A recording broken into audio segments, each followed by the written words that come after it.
our show. My next guest is a producer, writer and creator of Treme, which new season premieres on Sunday, September the 23rd on HBO. HBO? You can cuss on HBO. Crikey. Yeah, you can. Please welcome David Simon, everybody. David Simon.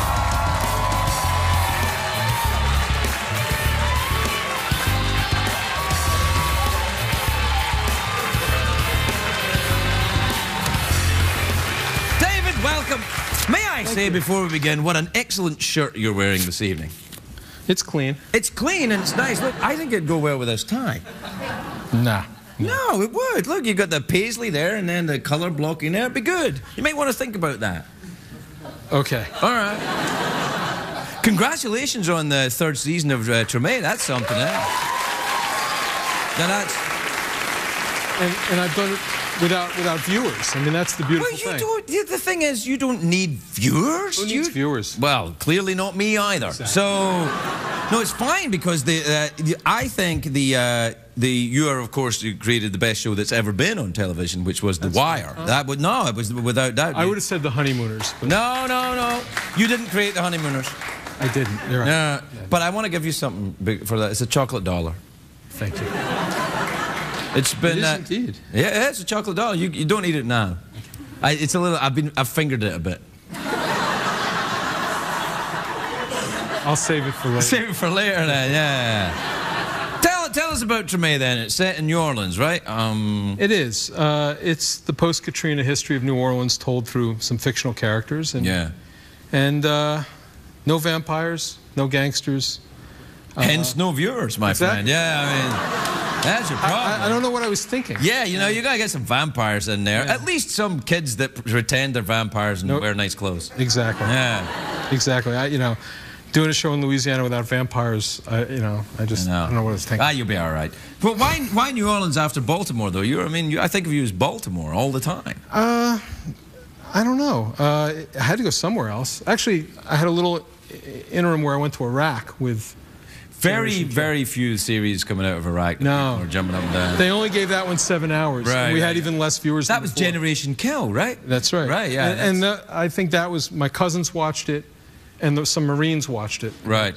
23 Marines who were, whose names were used. And that was it. And so, So you wanted to go... On to New Orleans. On to New Orleans. And but I think... you still live in Baltimore? I do. Yeah. And New Orleans, both places. You have 2 houses? I do. Yeah, you're doing all right.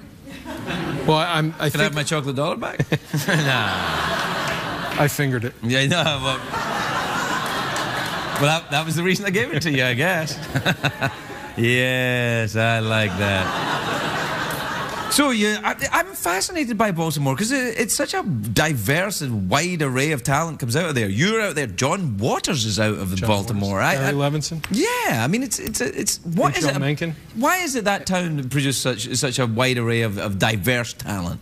I don't know. I have to say, Baltimore's a pretty basic place. It's a kind of place with basements. I often used to think that one of the reasons The Wire in the end worked was that Baltimore was like so many other places, so many other post-industrial cities, like St. Louis or Cleveland or even Glasgow, where I'm from. Yeah. I always thought it was a bit like Glasgow. It's very much like Glasgow. Yeah, I thought that. I've been to Glasgow, and it very much reminded me of Baltimore. Yeah, they got the same they had the same drug problem for a long time. Old port city. Yeah, it's a lot of unemployment. A lot of political corruption. You do fine in Baltimore. You do fine. I've been to Baltimore a couple of times. I did great. Did you have your bail money taped to your chest? Oh man, no. I used to when I was a kid growing up. We used to walk around. There was a lot of these underpasses under the freeways, and they built these kind of places. And we used to always carry a milk bottle when we went through them in case anyone attacked you. You could smash them with a milk bottle. It was it was hilarious.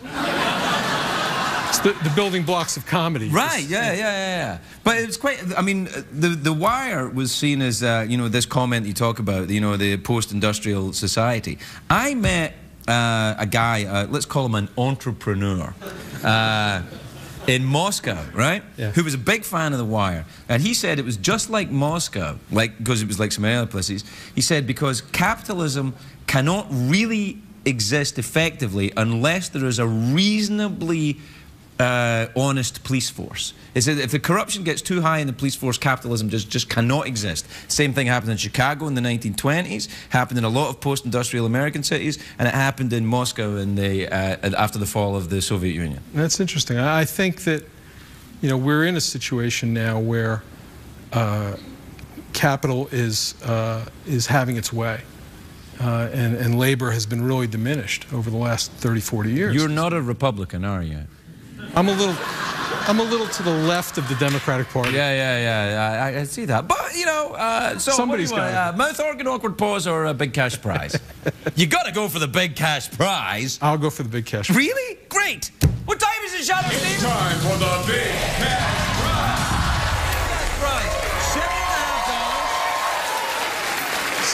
$8.50. $8.50 if you include the chocolate dollar, slightly fingered. So, if you could answer one question. You ready? All right. Iceland is in the North Atlantic. Its capital city is Reykjavik. In the original comic book, what was the name of Superman's pet monkey? Was it D. Beppo?